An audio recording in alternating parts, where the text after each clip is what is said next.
Olá, sejam todos mais uma vez bem-vindos ao C-Pop, o podcast de cultura pop do Correio do Povo. Eu sou Carlos Correia, aqui comigo Márcio Gomes. Oi, Márcio. Oi, Carlos, tudo bom? Tudo. E nesse primeiro bloco, o nosso convidado é o Bernardo Best. E aí, Bernardo, tudo bem?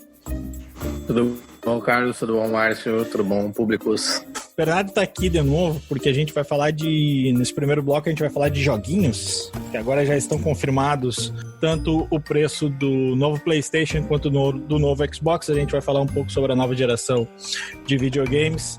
E aí no segundo bloco a gente troca de convidado, vem aí a Maureen Xavier, e a gente vai falar do novo filme da Netflix, O Diabo de Cada Dia, com o Tom Holland.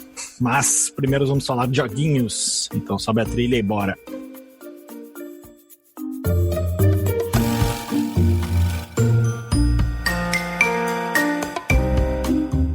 Buenas, vamos lá. Agora na terça-feira, na verdade segunda-feira de noite, né? A gente tá gravando esse podcast dia 23 na quarta. Na segunda-feira de noite a Microsoft confirmou os preços da nova linha de Xbox, que é o principal videogame da Microsoft, né? Os preços no Brasil, mês passado já havia saído os preços lá para fora, tanto do PlayStation 5 como do... Vamos lá, o nome do novo Xbox é um parágrafo em si, é Xbox One Series X e Xbox One Series S. Coitado dos pais que tiverem que comprar na hora de diferenciar um do outro. Para efeitos de Estados Unidos, $499 o PlayStation 5, o mesmo preço do Xbox One Series X, que são os dois mais poderosos de cada um, o mais poderoso da Microsoft e o mais poderoso da Sony. A gente não vai entrar em detalhes muito técnicos aqui de o Xbox Series X tem não sei quantos teraflops, então ele é mais poderoso que o da Sony. Nós vamos falar entre eles em si. Só que as duas empresas lançaram também consoles, por assim dizer, mais acessíveis. A Sony lançou uma versão do PlayStation 5 que é basicamente a mesma, só que sem leitor de disco, é totalmente digital. Lá fora é $399, $400. Já o Xbox, ele lançou uma versão menos parruda do seu videogame. Ela além de ser totalmente digital, ela é uma versão mais simplificada do Xbox Series X, que é o Xbox Series S. E lá fora ele sai por $299. Bom, o que isso significa em termos de Brasil? Por exemplo... $500 aqui, quanto seria na conversão? 2.600. Quanto é que ficaram os dois de $500 aqui no Brasil? 5.000. Porque no Brasil os impostos sobre videogames ainda são bem salgados. Tem imposto de importação, tem IPI, tem COFINS, tem vários impostos aí, e aí acaba chegando nesse preço. Já os outros dois, eles ficaram diferentes. O Xbox One Series S, no Brasil, ele vai sair por 3.000, enquanto o PlayStation só digital, ele vai sair por 4.000. Já botando nessa mesma leva aí também, finalmente a Nintendo anunciou há poucas semanas aí também o lançamento oficial do Switch, videogame que já está aí há um bom tempo lá fora, né? Mas que só agora vai chegar oficialmente no Brasil, né? Porque extraoficialmente já estava aí há um bom tempo. Mas agora chega oficialmente. Também R$3.000. Não são, na verdade, plataformas baratas, por assim dizer, né? Quem quiser jogar videogame vai ter que botar a mão no bolso nessa próxima geração, né? O Switch está completamente deslocado dessa tabela de preço, porque é um videogame de geração anterior, com várias limitações, e por mais que a Nintendo tenha uma plataforma de jogos, os jogos em si fazem muito sucesso e tem bastante procura, fica completamente desconectado, inclusive do preço se tu importar por ti mesmo, né? Fizer o famoso cambalacho, está completamente fora da casinha esse valor que a Nintendo botou pro Switch aqui no nosso mercado. É para não dar certo. E os outros tá no que a gente estava projetando, né? A gente conversou bastante nos bastidores, Carlos, quanto ia sair. Eu acertei meus dois chutes, né? Eu não consigo engolir esse negócio, principalmente da Sony. A Microsoft são dois consoles parecidos, mas diferentes. Mas esse negócio da Sony de cobrar $100 por uma unidade de disco, para mim, se não tiver mais nenhum diferenciador, uma memória a mais, um disco rígido melhor, alguma outra coisa de vantagem, não tem por que tu comprar com disco. Porque $100, tipo um drive de disco desses chinês, que deve ser chinês ou taiwanês, custa uns $10. E aí tu vai pagar $100 a mais para ter um disco. Não faz sentido. Deixa eu fazer uma correção aqui em termos de preço Brasil, tá? Não muda nada no que o Bernardo falou aí, porque são os preços lá fora. O PlayStation 5 com disco é 4.900, é 5.000, 4.999, e o sem disco não é 4.000, é 4.500. É pior. Continue. Pois e não faz sentido porque o drive de disco é muito barato. Se tu for comprar um drive externo, por exemplo, um computador, tu paga R$70, R$80. É muito pouco dinheiro. E aí tu tem 2 videogames diferenciados por uma quantidade grande de dinheiro. Se for a mesma coisa, não faz sentido para mim do ponto de vista de mercado. E eu duvido que as pessoas prefiram com disco só para ter o disco. Não entra na minha cabeça. A Microsoft, ela fez a Microsoft fez esse pensamento de ter 2 plataformas que poderão ser compatíveis e rodar os mesmos jogos, mas uma numa resolução inferior à do outro. Só que ao mesmo tempo me preocupa que não é tão simples assim que funciona, né? Posso me estender depois sobre isso, mas não é tão simples tu ter menos potência num videogame em relação ao outro e rodar os mesmos jogos. Tem coisas que mudam. Sim. Aí no meio. É mais complicado. Os videogames da Microsoft, eles são diferentes, afora a questão do leitor de disco. É isso que o Bernardo falou.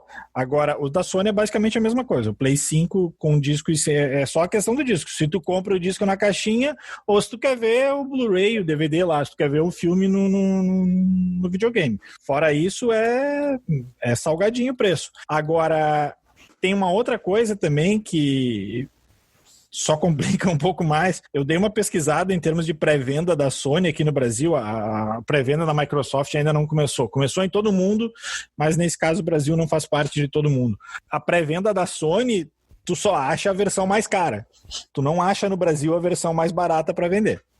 Pelo menos nos sites mais, por assim dizer, mais tradicionais. Eu ia usar outro termo, mas deixa assim. Então, assim, é pesado. É pesado. Ainda que, assim, o preço no Brasil, ele é pior, eu acho, do que lá fora. Porque lá fora, por tudo que está se falando, eu vou falar em cima das versões mais poderosas de cada um deles, o Series X e o Play 5 com disco, assim. Se especulava em algum momento que poderia ser mais que isso, né? Se especulava que poderia ser $600, em alguns casos $700, o que inviabilizaria do ponto de vista comercial, porque não tem. Galera não tem, mesmo lá fora, $600, $700 para pagar num videogame, ainda mais que a gente está aí numa crise econômica decorrente da pandemia. Por isso, eu achei que pelo menos essa versão mais barata, lá fora, o Series X, $299, para o cara que é um jogador mais casual, que está interessado, sei lá, eu tenho vários amigos que eles têm o videogame e só jogam FIFA, por exemplo. Tem uma galera que não consome tantos jogos assim. O cara vai lá, vai jogar 1, 2 jogos, e são jogos que talvez não exijam tanto da máquina. Não é um, sei lá, Call of Duty que precisa de uma resolução maior, ou, sei lá, o Cyberpunk, que é o jogo mais hypado desse ano, que vai sair agora em novembro. Para jogar o FIFA, por exemplo, esse Xbox Series S tá flor de bom, né? Não precisa mais que isso. Então, assim, para o jogador mais casual, $299 para efeitos dos Estados Unidos é um preço muito atraente. O problema é quando faz a conversão, toca os impostos e aqui chega por $3.000. Você falar que é muito voltado para TV 4K, mas também, né? Nem todo mundo tem, né? Exato. É que tá terminado assim. É aí que tá. Essa versão do Xbox, o S, ela não é para 4K. Então, assim, aí já é meio que o contrário. Se tu tem uma TV 4K, não vale a pena tu comprar esse videogame. Não, comprar o mais poderoso, né? Isso. Não, isso. Se tu tem uma TV 4K, tu gasta no mais caro. Porque senão não... Exato. Por isso que eu digo, como a TV 4K ainda não está tão disseminada assim, não faz tanto sentido tu gastar. Exato. E ao mesmo tempo, assim, faz sentido a Microsoft lançar uma outra opção. Daqui a pouco, assim, olha, eu não tenho uma TV 4K, para mim não vai fazer tanta diferença a resolução super, ultra, mega blaster, e eu vou jogar um jogo tranquilo aqui de rodar, então não tem problema. Agora, tem um pouco, e aí sim, vou dar o espaço para o Bernardo se estender um pouco mais. O grande receio que se tem, e aí é em relação ao Xbox, porque o Play é basicamente a mesma coisa, um e o outro ali, é que essa potência menor do videogame tranque jogos mais graúdos, né? Ali no médio e longo prazo. A minha preocupação, na verdade, é que assim, se tu pegar e rodar em resolução menor o Xbox S numa televisão 4K, tem aquelas interpolações, tem compensações e filtros que ainda vai ficar boa a imagem. Até porque atualmente se tu tem uma TV 4K e tu assiste um conteúdo em 2K ou até em Full HD, ainda é boa a qualidade da imagem. Não fica lavada a imagem, não fica aquela sensação que melhor que uma TV não 4K. Se tu rodar, por exemplo, um DVD numa TV 4K, fica um horror. Ou até numa Full HD. Quando tu roda um DVD, tu vê que é gritante a diferença de qualidade da imagem e aquilo fica tudo lavado e puxado e fica muito feio. Mas se tu roda uma coisa Full HD no 4K, não é tão ruim. É ok, tu assiste numa boa. E para o videogame poderá ser a mesma realidade. Então não elimina totalmente o mercado de quem vai comprar o menos poderoso e tem uma TV 4K, se o cara não quer gastar, mesmo assim tendo a TV 4K. Não é um, tipo, não tem nenhuma condição de comprar o menos poderoso. O problema desse videogame menos poderoso da Microsoft, e aí vem das desenvolvedoras de jogos, na verdade, é porque quando tu te especializa, por exemplo, eu vou fazer um super jogo para bombar completamente, eu vou explorar os limites dos recursos do videogame, e aí não é nem a resolução, é efeitos especiais do jogo, é quantos objetos tem na tela, várias coisas que tu precisa de poder do hardware em si, tu pode querer te dedicar para a plataforma que tem mais processamento. E aí não vai ter como tu fazer esse jogo rodar parecido no videogame inferior, mesmo que tu baixe a resolução, porque resolução não é tudo. Quem joga no computador principalmente sabe que às vezes tu duplica a resolução de um jogo, só que ele fica 3 vezes mais lento, ou às vezes tu muda a resolução e não faz diferença. Depende de como o jogo é programado. E aí vai depender de o que as desenvolvedoras de software, de jogos, vão fazer com essas duas plataformas diferentes de processamento. Se elas vão fazer um meia-boca para os dois, se elas vão investir no mais poderoso e dar uma acochambrada no menos poderoso, e aí quem tem esse videogame vai ter prejuízo, porque tu vai perder muito em relação ao que é mais poderoso, não é só a resolução dura da imagem. Então tem esse debate que tem que ver como é que a Microsoft vai fazer, porque tem uma possibilidade grande de tu ter uma perda para um lado ou para o outro. Alguém que faça um jogo que funciona bem nos dois, e aí tu não está explorando todos os recursos do melhor, ou alguém que desenvolve para o melhor e o segundo fica de lado e não funciona tão bem. Então esse debate acho que vai ser bem intenso quando a gente começar a ter os jogos em si. Talvez não no começo da geração, mas ali para o meio da geração pode começar a ser bem problemático. Eu acho que os jogos que vão exigir mais, eles tendem a sair lá por 2023, 2022, acho que não é nem pro ano que vem ainda. Isso é outra coisa que se fala bastante, né? Que não existe tanta necessidade de tu ser existe um termo, como é que é? Early adopter, que são as pessoas que compram logo no lançamento, assim, seja o videogame, seja o iPhone, seja o que for. Até porque videogames, às vezes, é bom tu dar um tempinho, assim, nem que sejam uns 2, 3 meses, para tu ver como é que, se eles não vêm com algum problema, que daqui a pouco o pessoal arruma, né? Até porque lá fora, isso vale para as duas. A pré-venda do PlayStation e a pré-venda do Xbox foi um fiasco lá fora. Foi um fiasco.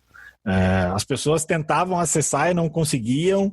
A demanda foi muito maior do que se imaginava.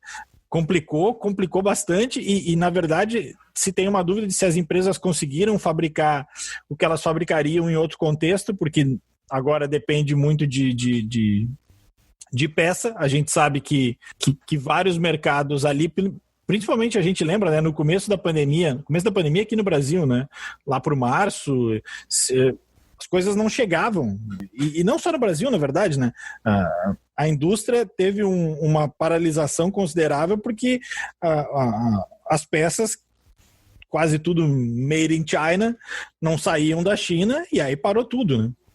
E aí acabou não tendo como tu... E essa questão da procura tem um componente que é o da crise também, né? E claro, tem a questão da crise econômica, muita gente não vai conseguir comprar porque não tem dinheiro, mas também muita gente que tem o dinheiro, mas talvez invista nesse tipo de produto por causa da questão da quarentena e das poucas opções de diversão que tu tem, né? Tu não pode viajar, tu não pode ir no cinema, tu não pode assistir a eventos esportivos, tu vai investir em coisas que tu vai fazer dentro de casa. E tu sabe que videogame é uma delas, né? E tu sabe que provavelmente o ano que vem tu também, pelo menos meio ano, tu não vai poder viajar igual.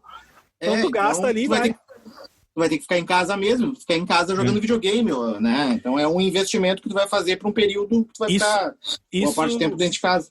Quanto a isso, tem um dado interessante que eu acho bem... Vai muito na mesma direção do que o Márcio falou. O Xbox tem o Game Pass, né?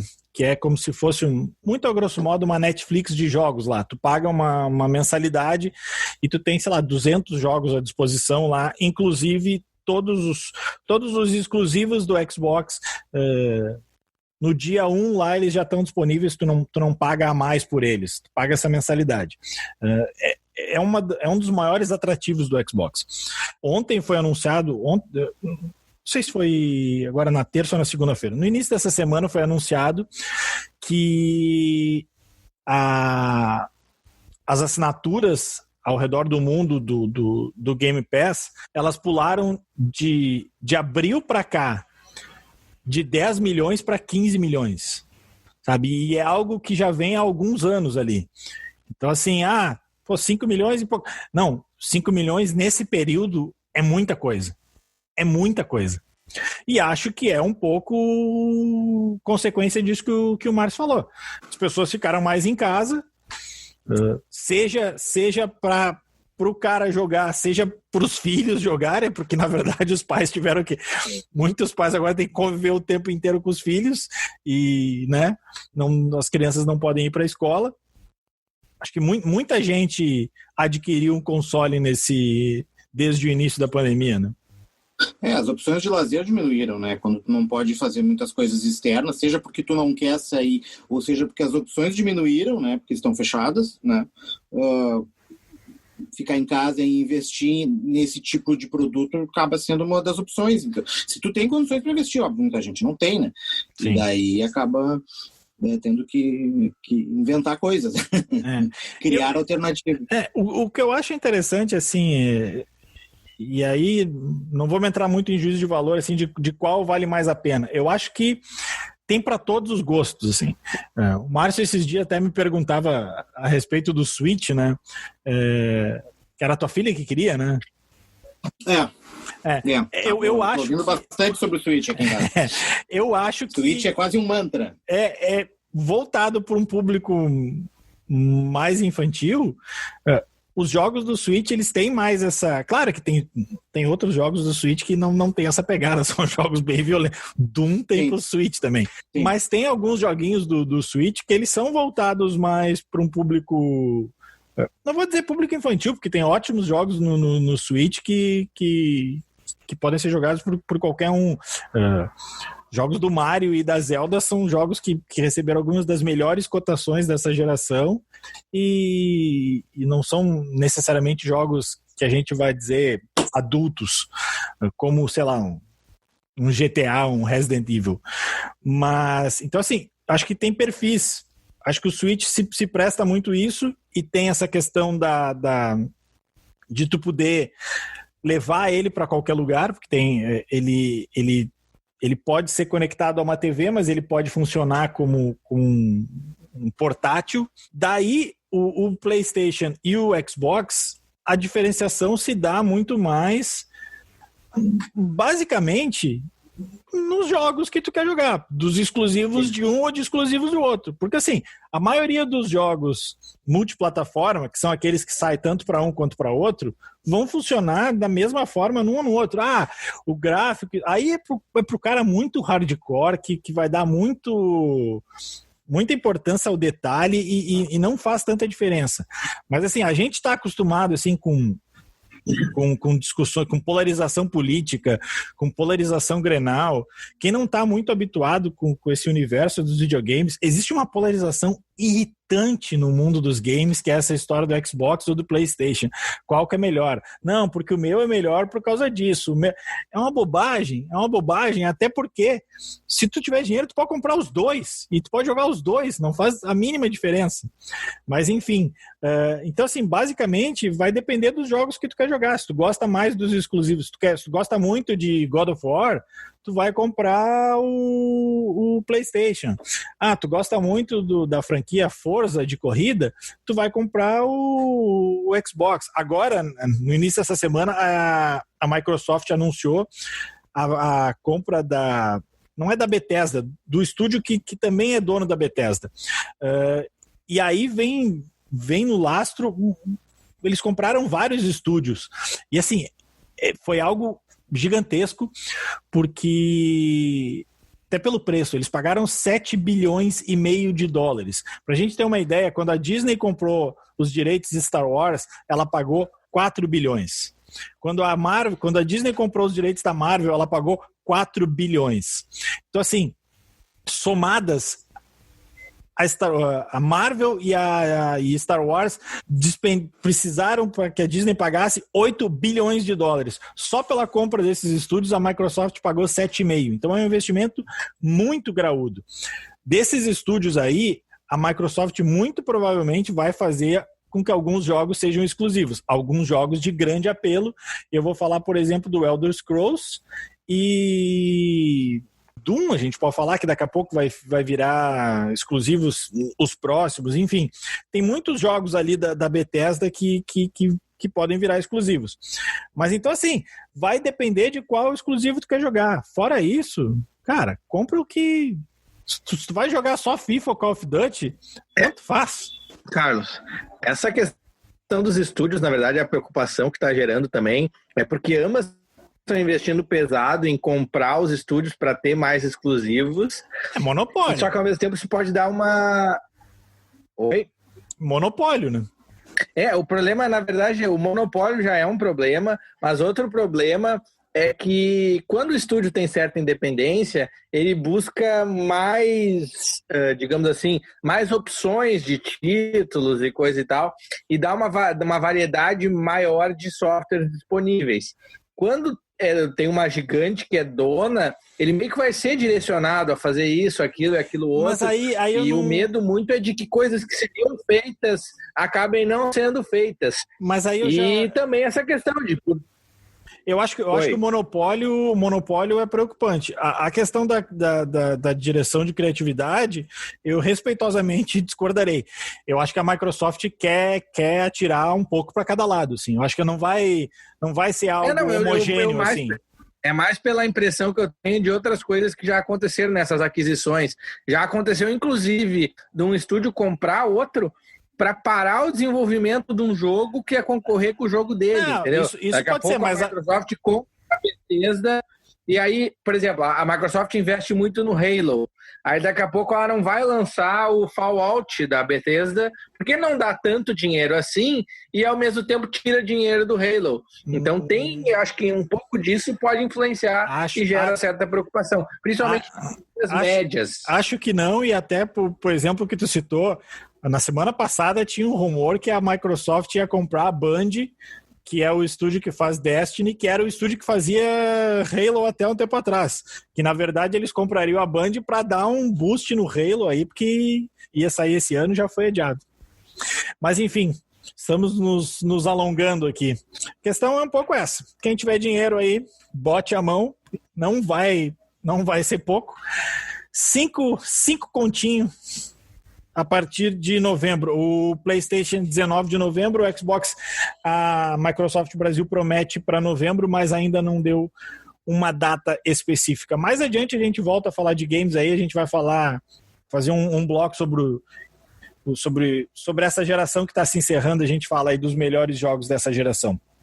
Tá? Até novembro a gente faz esse bloco aí. Por hora, a gente agradece a participação do Bernardo. Vamos chamar a Maureen para falar de O Diabo de Cada Dia. Are they hunger and thirst for righteousness? That ain't no preacher. He's as bad as they got on the damn radio. When people look back on it, they'd had no other choice.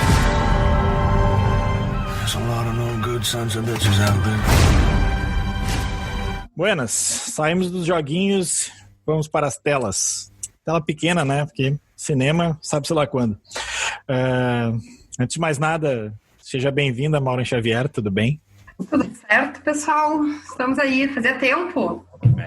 A gente vai falar agora sobre O Diabo de Cada Dia, que não é uma história de 2020, ainda que pudesse ser. Um novo filme original da Netflix, com o Tom Holland, também conhecido como Homem-Aranha. Direção de Antônio Campos. O filme foi lançado na semana passada, está aí liderando o top 10 ali da Netflix há alguns dias já. Eu conversava com a Maureen ontem na redação sobre como talvez eu tenha achado que esse filme era uma coisa e não sei se ele foi vendido de uma forma ou se eu que simplesmente interpretei. Eu achei que ia ser um suspense eu li forças ocultas em alguma divulgação da Netflix, forças sinistras, e por causa disso eu achei que, filme de terror, uma vibe meio Stephen King, assim. E na verdade não, né? Eu acho que ele é um drama. Não sei que gênero vocês colocariam esse filme. Vocês... Se eu posso começar, então, eu acho que tu ouviu o termo sombrio. Não, mas eles falam acho que na chamada da Netflix, deixa eu até puxar aqui, porque daí eu já dou a sinopse. Pois eu inclusive não concordo oficial com a sinopse. Eu acho que a sinopse ela não faz nem jus ao filme nem ao roteiro. É que é difícil fazer uma sinopse desse filme, né? Não, então, tem esse perfil de... São muitas coisas. Teve ali que eles chamam de drama policial.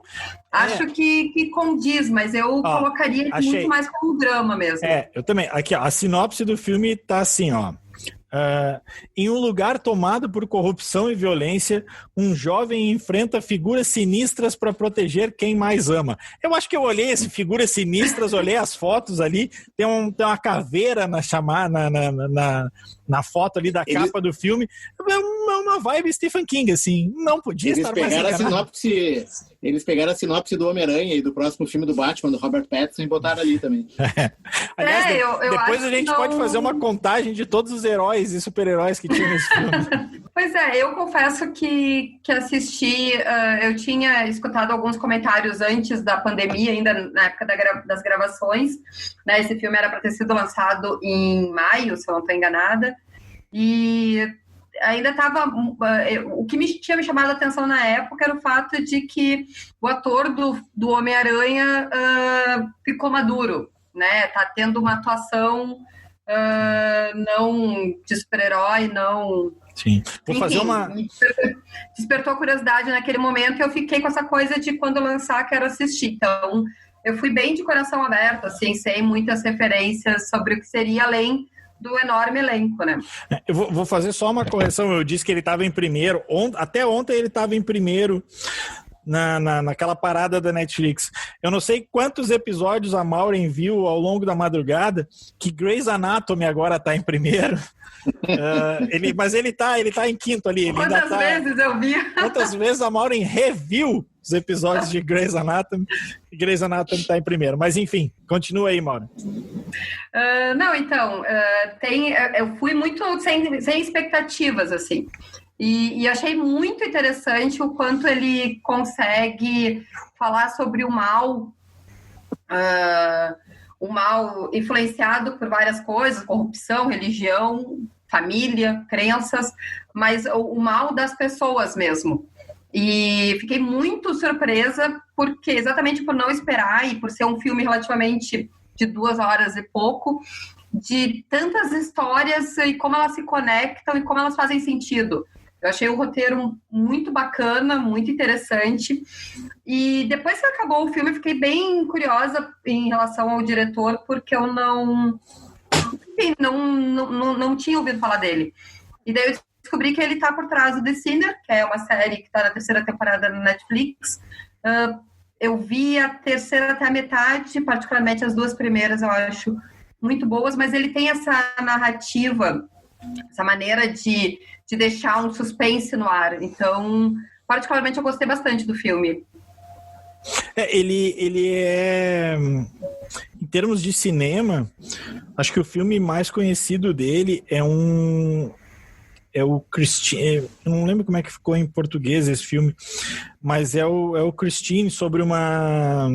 Jornalista. Uma jornalista. É um caso... Acho que é um caso verídico, né? Se eu não estou enganado. Que é um filme com a Rebecca Hall.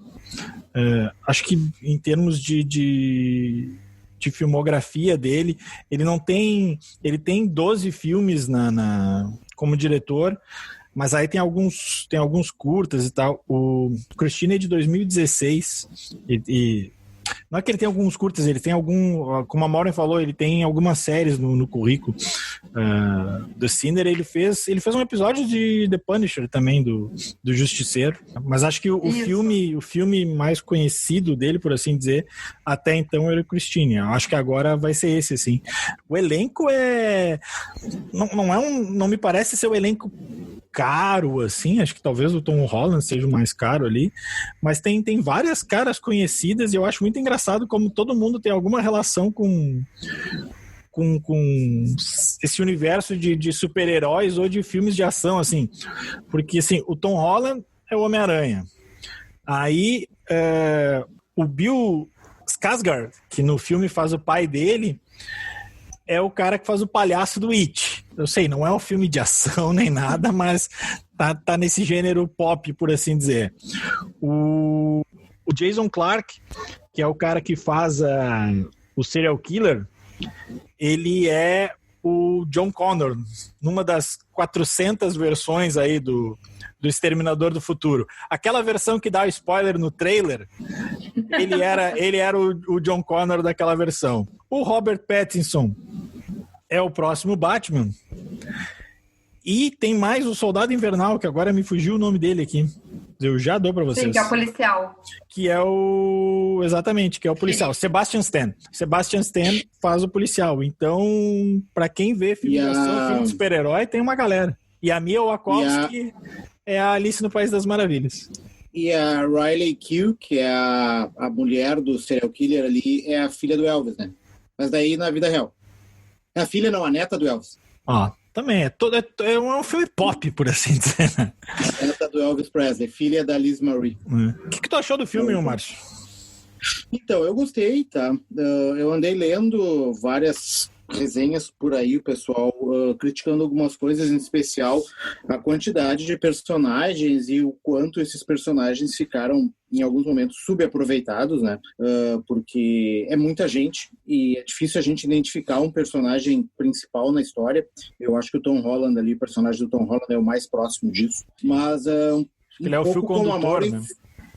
Mas um pouco como a Maureen falou, eu acho que o personagem principal não é nenhum deles, o personagem principal é o Mal, que é o que perpassa toda a história, desde do início do filme, das cenas iniciais, ali quando o cara tá na guerra, encontra um soldado crucificado, até o final do filme da batalha. Não a batalha não, né? Mas a disputa entre ele e o policial ali na floresta. Então, eu acho que é isso que dá o tom sombrio, assim, de toda a história. Eu não sei se é um drama, eu acho que ele resvala para o terror em alguns momentos, mas eu acho que a grande falha do diretor daí para mim nisso é não ter conseguido aproveitar esses momentos de tensão e ter conseguido transformar isso de uma forma que nos impactasse, assim.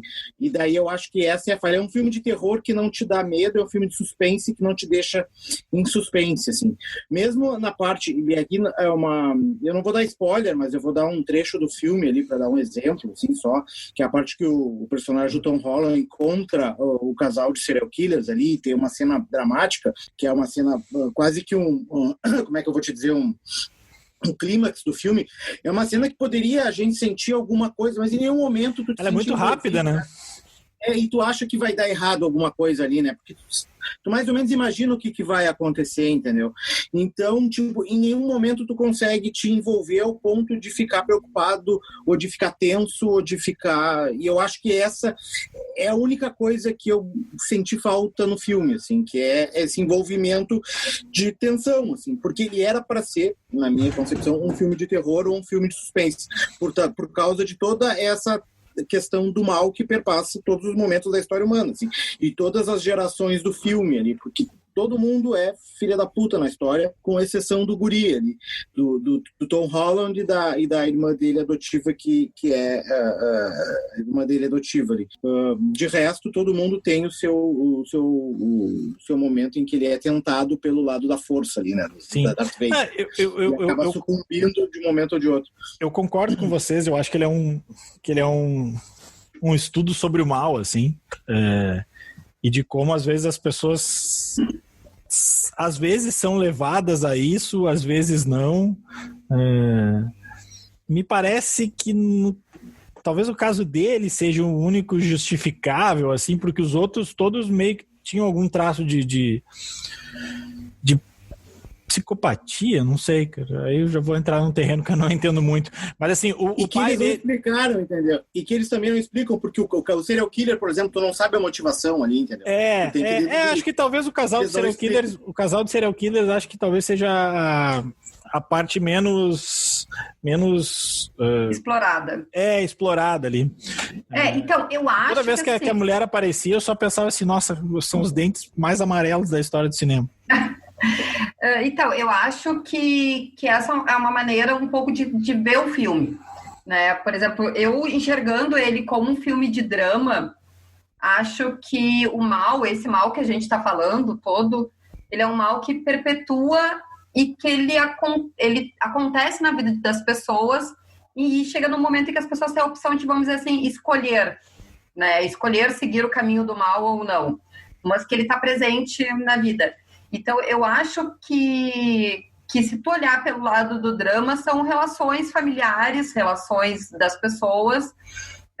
Confesso que essa parte de não ter explorado, de ser muita gente e não terem explorado melhor, acho que cairia muito num filme gigantesco, né? Acho que até o próprio ali, 2 horas, ele é bem suficiente. E eu acho que ele tem 2h20, né? Exato, e eu acho que eles tentaram suprir um pouco disso com o personagem narrador, que uma certa parte me incomoda, né? É o autor do livro, né? Exatamente, porque assim, como narrador, ele te contextualiza muitas vezes, ele te coloca, ele te relembra as relações que eles têm, porque se a gente for pensar ali, são 2 décadas, mais ou menos, que se perpassa o filme, tem muitos personagens que eles se encontram, e eu acho que, de uma certa maneira, não era a ideia ter alguém que fosse o grande ator, ou o grande personagem, né? Eu acho que é um pouco desses encontros e desencontros que vão acontecendo. Mas, sim, me incomodou porque, por exemplo, até a própria construção do serial killer, entendeu? Tipo, eles estavam... Agora, não vou dar spoiler, mas, inclusive, eu acho que tem outras cenas que chega num momento que tu nem lembra mais do serial killer, entendeu? Eles perpassam... O serial killer não assusta ninguém no filme, né? Ele não tem profundidade nenhuma no filme, né? Não. Exato. Tu tem ali eles muito por cima, e até porque eles são vinculados ao xerife. Então, tu tem ali uma relação que fica meio... Eu acho que, na verdade, todos os personagens... Eu só discordo um pouco de vocês. Eu acho que o Tom Holland é o protagonista, assim... Eu não acho que esse seja um filme... Como é que eu vou dizer... Eu não acho que esse seja um filme mosaico, assim, que são várias histórias que daqui a pouco se cruzam.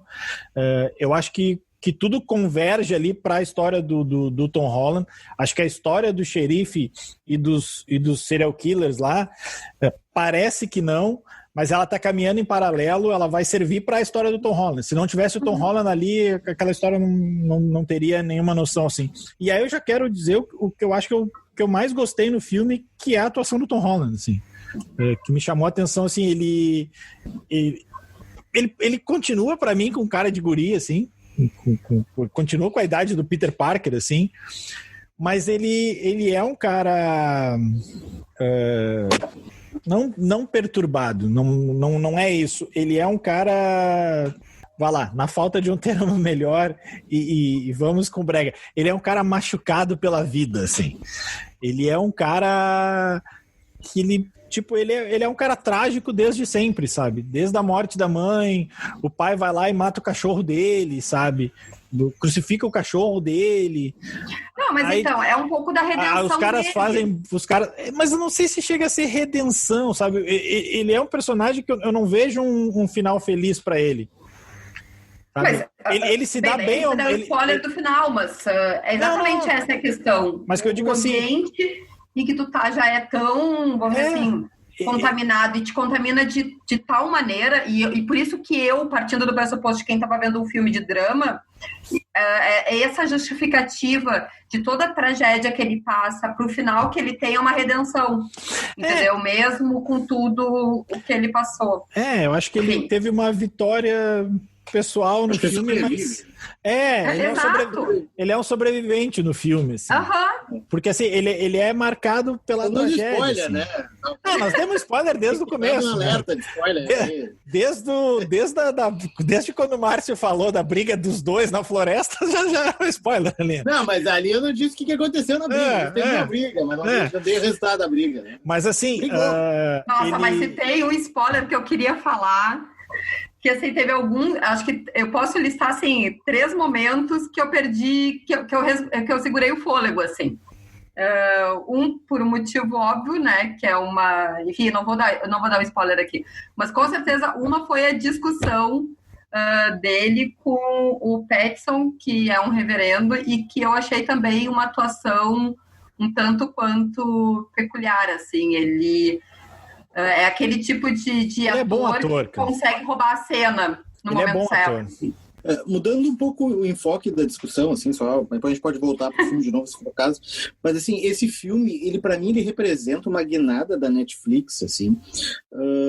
Eu não sei se é uma guinada definitiva ou se eles vão voltar atrás, assim, uma guinada pós-Roma, talvez, que é o seguinte, é uma sucessão de filmes e séries nota 6, nota 7, né, tipo... que são filmes ok, assim, que a gente assiste, a gente acha mais ou menos, são legaisinhos e tal, mas nenhuma obra-prima, nenhum filme que a gente pode dizer, esse é um baita filme, esse é um grande filme, essa é uma grande série, essa é uma série essencial, né? Eu acho que isso já vai de alguns 2 anos, assim. Mas eu tenho dúvidas se... a memória, assim. Eu acho que, assim, eu acho que isso se encaixa um pouco no Resgate, no Old Guard, no próprio Enola Holmes, que está estreando hoje, né, no dia que a gente está gravando, que é o filme com a Millie Bobby Brown lá e com o Superman. Mas eu acho que esse filme talvez não tenha dado tão certo, mas eu não sei se na idealização dele, no planejamento dele, ele não era um filme para ser melhor do que ele foi. E é engraçado até, porque se tu pegar no Metascore, ele tá com 54 de 100. No IMDb, ele tá com 72. Eu não acho que ele é um filme tão descartável quanto esses outros da Netflix, assim. Eu acho que as apostas de qualidade da Netflix... Posso estar enganado, e não tenho notícia, assim, mas eu acho que as apostas de qualidade da Netflix, elas devem sair ali em novembro, dezembro, porque a Netflix também já deve pensar em Oscar como se fosse um estúdio normal, assim. É possível, mas eu não falo isso de agora, assim, eu estou falando isso já de um bom tempo, assim, eu não tenho identificado nada ali na plataforma que... Eu falo mais baseado no ano passado, que, por exemplo, assim, tanto o Irlandês acho que saiu um pouco antes, né, eu não lembro direito, mas o Histórias de Casamento e Dois Papas, os dois saíram em dezembro, né? Novembro, dezembro. Mas também são filmes, assim, que tiveram pretensões, mas também são filmes, acho, nota 6, nota 7. Ah, não. Aí eu vou... Dois papas, eu acho os Dois Papas e o História de Casamento, os dois, no mínimo, 9, assim, cara. Eu acho muito bom os dois. Nossa. Eu achei muito bom os dois também. Mas acho o irlandês também muito bom. Acho que não era pra ganhar. Irlandês eu concordo, mas Dois Papas eu vou dizer que talvez a História de Casamento acho que um pouco mais. Eu vou dizer eu gostei mais dele, mas que desses Dois Papas pra mim não tô... Eu vou dizer que desses três, pra mim, acho os três muito bons. Mas se eu tivesse que botar uma ordem aqui, pra mim seria História de Casamento, Dois Papas e o Irlandês. Dois Papas não me convenceu muito. Não, é um filme assistível, não é um filme ruim, não estou dizendo isso, mas eu estou dizendo que é um filme médio, assim, não é um filme essencial, não é um filme que daqui a 20 anos a gente vai ficar voltando atrás nele e assistindo, entendeu? É isso que eu digo, não é um filme referência, entendeu? Não, eu acho que por isso que a Netflix ainda não achou seu filme referência, sim. Eu acho que por isso a guinada na Netflix, que em determinados momentos ela mirou alto e agora está, eu acho que deixando de lado a qualidade para apostar na quantidade por uma nova estratégia. E eu acho que esse filme do Tom Holland, acho que encaixa nesse que o Carlos comentou ali, embora seja outro perfil, assim, né? Mas encaixa no Old Guard, no Resgate, o que eu não vi, mas que eu vi que vocês comentaram, que é o Power, e vários desses filmes assim que estão surgindo com atores famosos, com histórias ok, mas que são filmes assim para ver numa sexta-noite. Assim. Me parece que ela tá atirando para tudo quanto é lado até a hora que daqui a pouco acerta, sabe? Tipo, vamos manter o negócio, então vamos botar aí nos crimes no Mediterrâneo, que é para fazer lucrar. Mas enquanto isso, né, vamos tentando. Pois é, eu acho que tem um outro elemento nisso tudo que acho que de uma certa maneira essa competição e essa questão de ter novos aplicativos, novas plataformas que estão oferecendo muita coisa e que acho que estão indo numa batida um pouco diferente da Netflix. E acho que nesse ponto eu concordo, Márcio, de qualidade e quantidade, entendeu? Tu tem catálogos mais enxutos de produções muito sensacionais em algumas plataformas, e tu tem essa leva. Mas eu também acho que essa leva, ela está justificada, essa leva que eu digo, essa pulverização de quantidade de coisas que vai de nota 4 a nota 9. É também talvez um pouco do perfil. A Netflix é a que está mais tempo.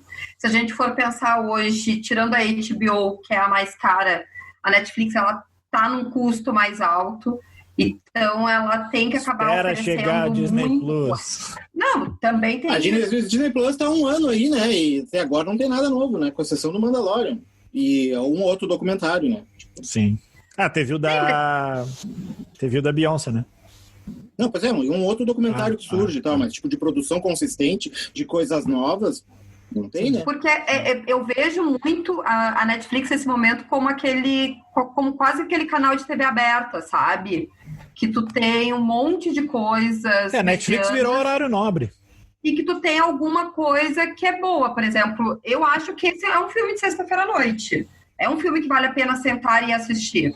Agora tem outras produções que tu vai vendo ali, e eu acho que isso é um problema, principalmente para quem via na Netflix antes como uma produtora de conteúdos muito bons, entendeu? Então, por exemplo, tu esperava o lançamento porque tu sabia que ia vir coisa boa, e também nesse excesso, eu acho que também tem uma coisa que, por exemplo, para mim, me cansou extremamente, que são os roteiros iguais, entendeu? A quantidade de coisas que são iguais, né? Tu tem o corpo da jovem encontrado na floresta.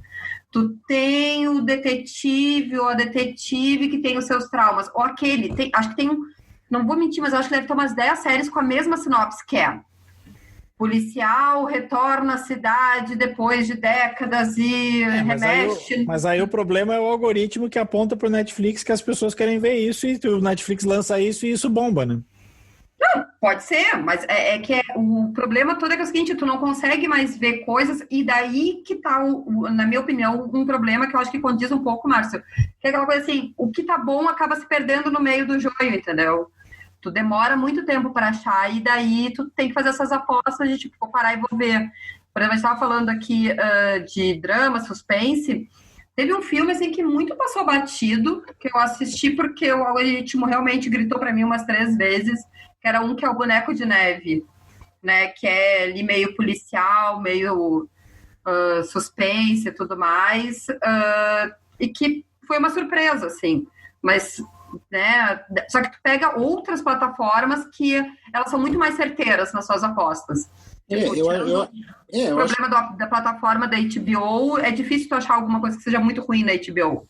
É difícil tu ver alguma coisa na plataforma da HBO também, né? Né? O problema é tu conseguir acessar direito a plataforma da HBO. Daí tu tem um fator contra, né? Eu tô torcendo muito. É mais caro e a plataforma é uma droga. Reza a lenda que a HBO vai entrar ali como um dos canais à disposição no Prime Video da Amazon. Nossa, eu espero ansiosamente. Eu não comecei ainda a ver a segunda temporada de The Wire, só porque eu quero ver ali e não me irritar cada vez que eu tentar ver um episódio do The Wire no HBO Go. Mas enfim, vamos encerrando por aqui esse bloco para ir para as dicas, ou vocês querem algum outro apontamento? Não? Então vamos lá. Sobe a trilha e vamos de dicas.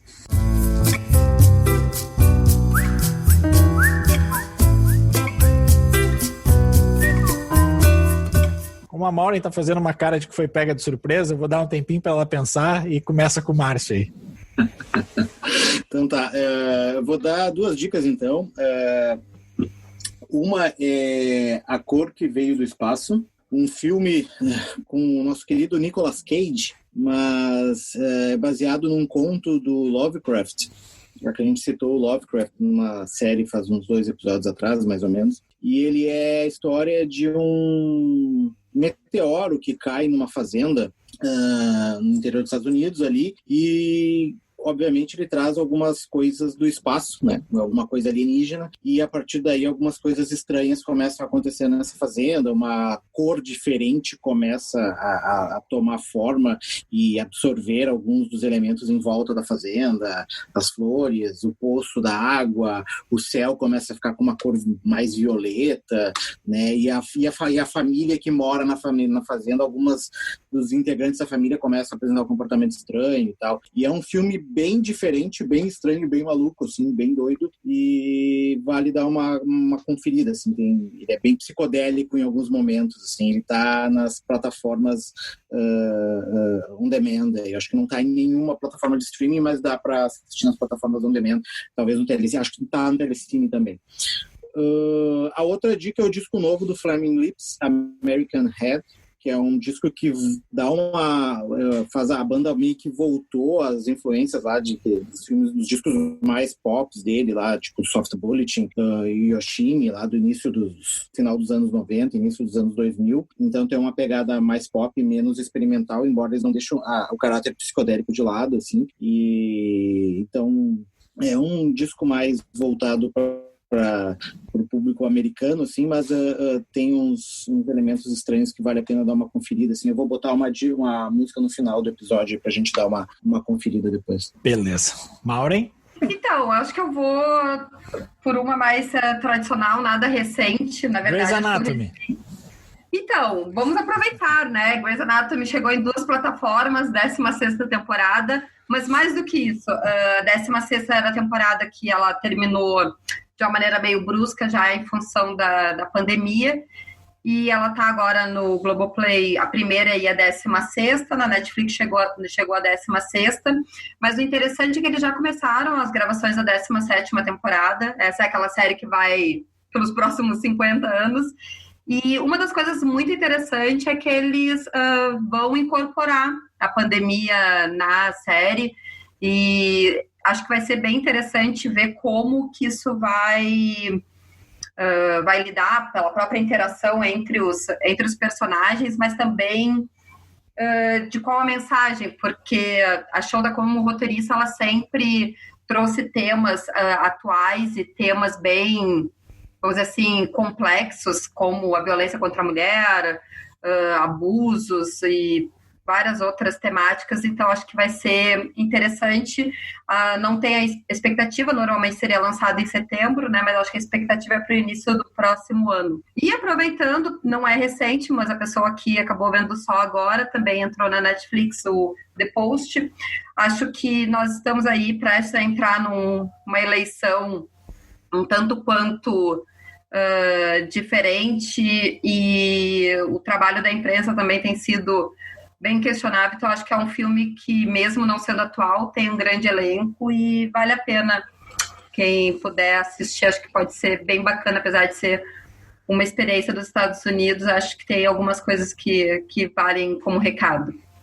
É isso. Certo, vou dar 2 dicas rapidinhas também, uma nova e uma velha, não tão velha, mas que entrou agora no streaming, que é Trama Fantasma, o filme do Paul Thomas Anderson com o Daniel Day-Lewis, que em tese seria o último filme do Daniel Day-Lewis, né? Torçamos que ele volte atrás. É um filme que aparentemente... Esse é um filme nota 9, nota 10.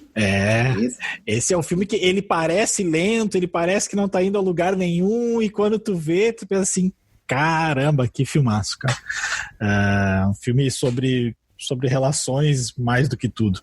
E o outro também é um filme eu achei que era um documentário, e na verdade é uma série documental que entrou a semana passada no Netflix, mas são 4 episódios de 40 minutinhos, é jogo rápido, que é Challenger, o voo final, sobre a Challenger, que para os mais novos não sabem, é um ônibus espacial que explodiu lá no final dos anos 80 no lançamento, logo 2 minutos depois do lançamento, com todas as famílias dos astronautas, e era a primeira vez que um civil ia voar junto, era uma professora. Então os Estados Unidos fez toda uma campanha da NASA, olha, estamos levando um civil ao espaço. Não deu tempo do civil chegar ao espaço, porque 1 minuto depois do lançamento a nave explodiu. E o documentário mostra um pouco, assim, recria um pouco aquele contexto de tanto dessa questão toda da propaganda envolvida, quanto da sucessão de erros que levou a essa tragédia. Como eu disse, jogo rápido. O primeiro episódio é um pouco lentinho, assim, eu estranhei, não curti tanto, mas aí resolvi dar uma chance, vi o segundo, e a partir do segundo e do terceiro fica bem bom. Então essa é a minha dica. Encerramos com qual música do Flaming Lips, Márcio? O nome da música é Mother, Please Don't Be Sad. Que a mãe não fique tristinha. A gente encerra o programa agradecendo a presença da Maureen. A edição desse programa foi do Pedro Bastos. Agradecendo a audiência de todos. Até semana que vem. Um abraço e tchau.